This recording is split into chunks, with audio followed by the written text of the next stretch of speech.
Welcome back, fellas, to another day in the NBA. It is March 17th, Monday in the NBA, and we're back. We got a video today. We got a live stream coming today. By the time you're seeing this video, either the live stream already happened or we're going to be live streaming here very shortly. We should be doing it in the early morning here to get it to you guys as fast as possible so I can yap with you about not only this slate, but the plays that we got rocking for today's game. Starting with the slate today, as we always do, we have a 10-game slate today. Miami and the Knicks are going to be the first game we're looking at.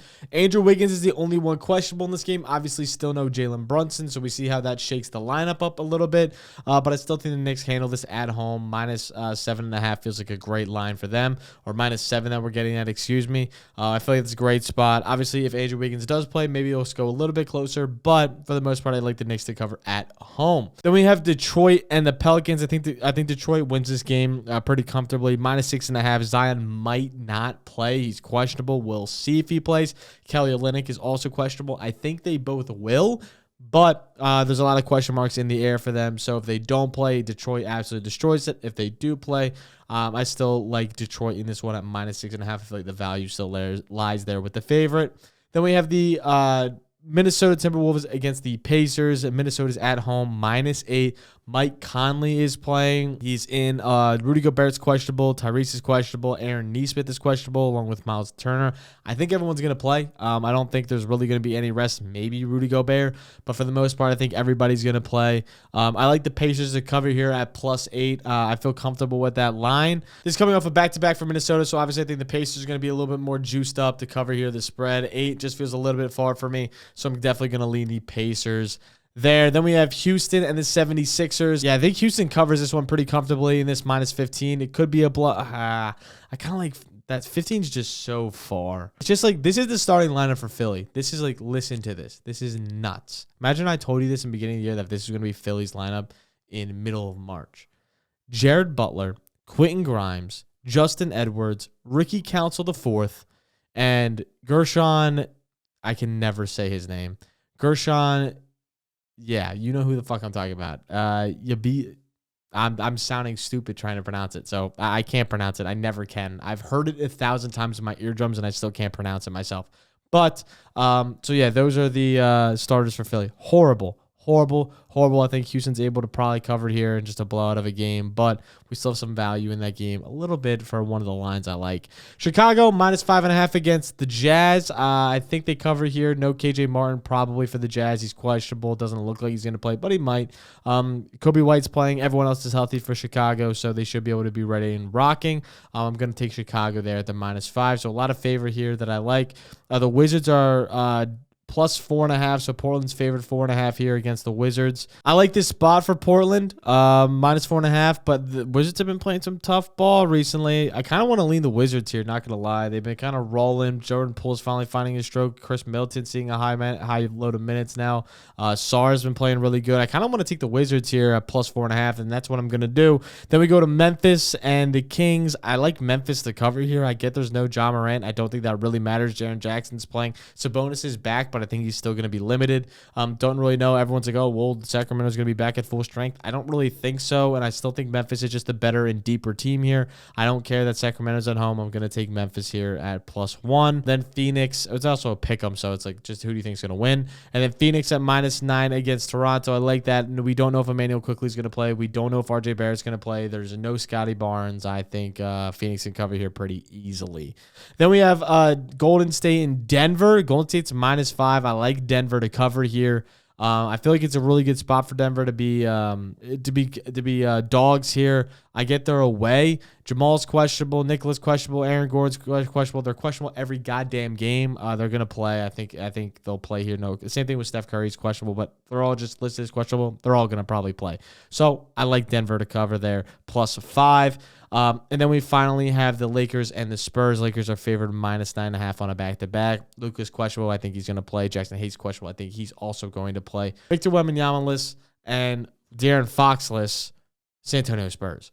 I think the Lakers cover here minus 9.5. Not really overthinking that one too much. Heading on to the recap over the past, I was going to say the past few days. I haven't made a video in like 3 days, so I'm just going to sum it up to the month recap. We're minus 3.8 units. Always going to be transparent here on this channel. Minus 3.8 units. We're 25, 26, and 3 over the month of March so far. We were up big, and then we had a horrible skid. over the past end of the past week, which has really tanked us. I think we easily can get back, though, to the positive before the end of the month. We still have a lot of time. I'm not too worried about it. We go with these ebbs and flows of the month happen. Right now, we're getting caught at a downtime.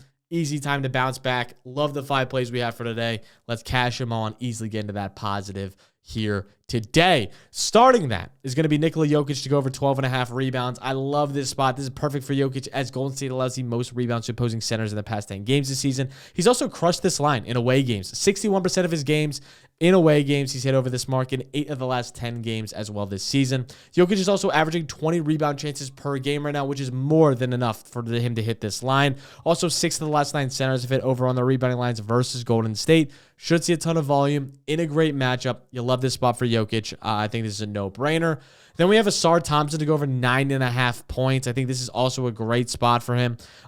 He's hit over this mark in 6 of the last 10 away games this season, averaging 10.5 points per game. And 9 of the last 11 small forwards that have faced this Pelicans team have gone over on their points line, as this Pelicans team has allowed the second most points to opposing small forwards in the past 5 games this season. So again, perfect matchup. The first time he faced him in his career here, dropped 16. They allowed the second most points in the restricted area, which is where 74% of Asar's points come from.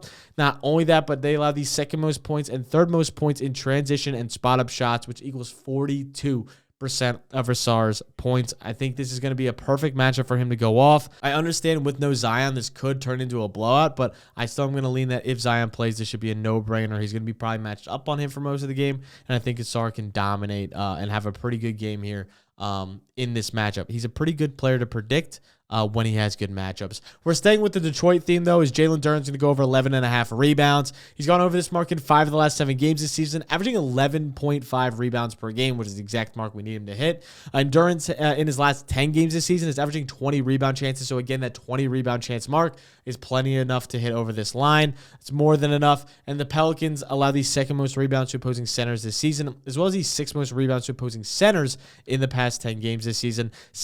10 of the last 16 centers to face the Pelicans have gone over on the rebounding lines. This should be an easy cash in a perfect matchup. You know we love betting on Duren rebounds. We're very profitable on Duren this year. So let's keep that rolling here. We had a bad beat on him the other day. Don't think we're going to get that bad of a beat today. It seems like it was an outlier of a game for him. So I think we're going to be able to count on him to easily catch this rebound mark. Jalen Green is our next play, over 5.5 rebounds. I told you this Houston game probably looks like it might be a blowout, but I think he can do this in 3 quarters of play. Philly allows the second most rebounds to opposing shooting guards in the past 10 games this season, as well as the second most in the past 5 games, averaging 8.12 rebounds per game for those shooting guards. Green has crushed this line in the past 5 games, averaging 7.2 rebounds in those games as well. So he's been seeing the rebound chances. He's averaging 10 rebound chances per game. Again, more than enough to hit this line. And 7 of the last 8 shooting guards to face Philly have gone over on the rebounding line. So again, this is a perfect matchup for him. He's seeing all the volume in the world. The last time he faced Philly, he hit over this line, recording 7 rebounds in that game. I don't even think he needs a ton of minutes to hit over this line. This could be even a first half cash for us. Green is going to be aggressive on the boards. I think he should see a perfect matchup in this one. Again, we don't even know who the fuck Philly's throwing out at this point. It's insane. He's going to be matched up on Quentin Grimes most of the game, which should lead to some easy rebounds for him. I think he crushes this mark, and we're getting great value at plus 100. And our last play is going to be OG Anunoby over 18.5 points. Love this spot. You can get it for 17.5 for a little bit of juice. I don't want to take the juice personally. I like just getting the better odds here. But OG's crushed this line at the past 8 games this season, hitting over this in 7 of the last 8. And he's averaging over 20.2 points per game in those games. Miami also allows the 12th most points in the past 10 games to opposing shooting power forwards. He's not playing the small forward. And Miami also has allowed the 10th most points in the paint, as well as these 12th most points above the arc, which is where 72% of OG's points come from. Not only this, but again, there's no Jalen Brunson, so his usage automatically goes up, which is what we love to see. His shots are up. His volume is there. He's averaging 16 field goal attempts per game in the past 10 games this season, which is, again, more than enough to crush this line. And he hit over the last time they played, recording 23 points on 18 shots. I think he's going to see the volume. I think Miami also allows, by the way, another just fact, Miami allows the 8th most points to spot up shots, which is where OG scores 22% of his buckets this season, which is the majority of his buckets. So again, perfect matchup. Great spot for OG. There's no Jalen Brunson in a close game versus Miami.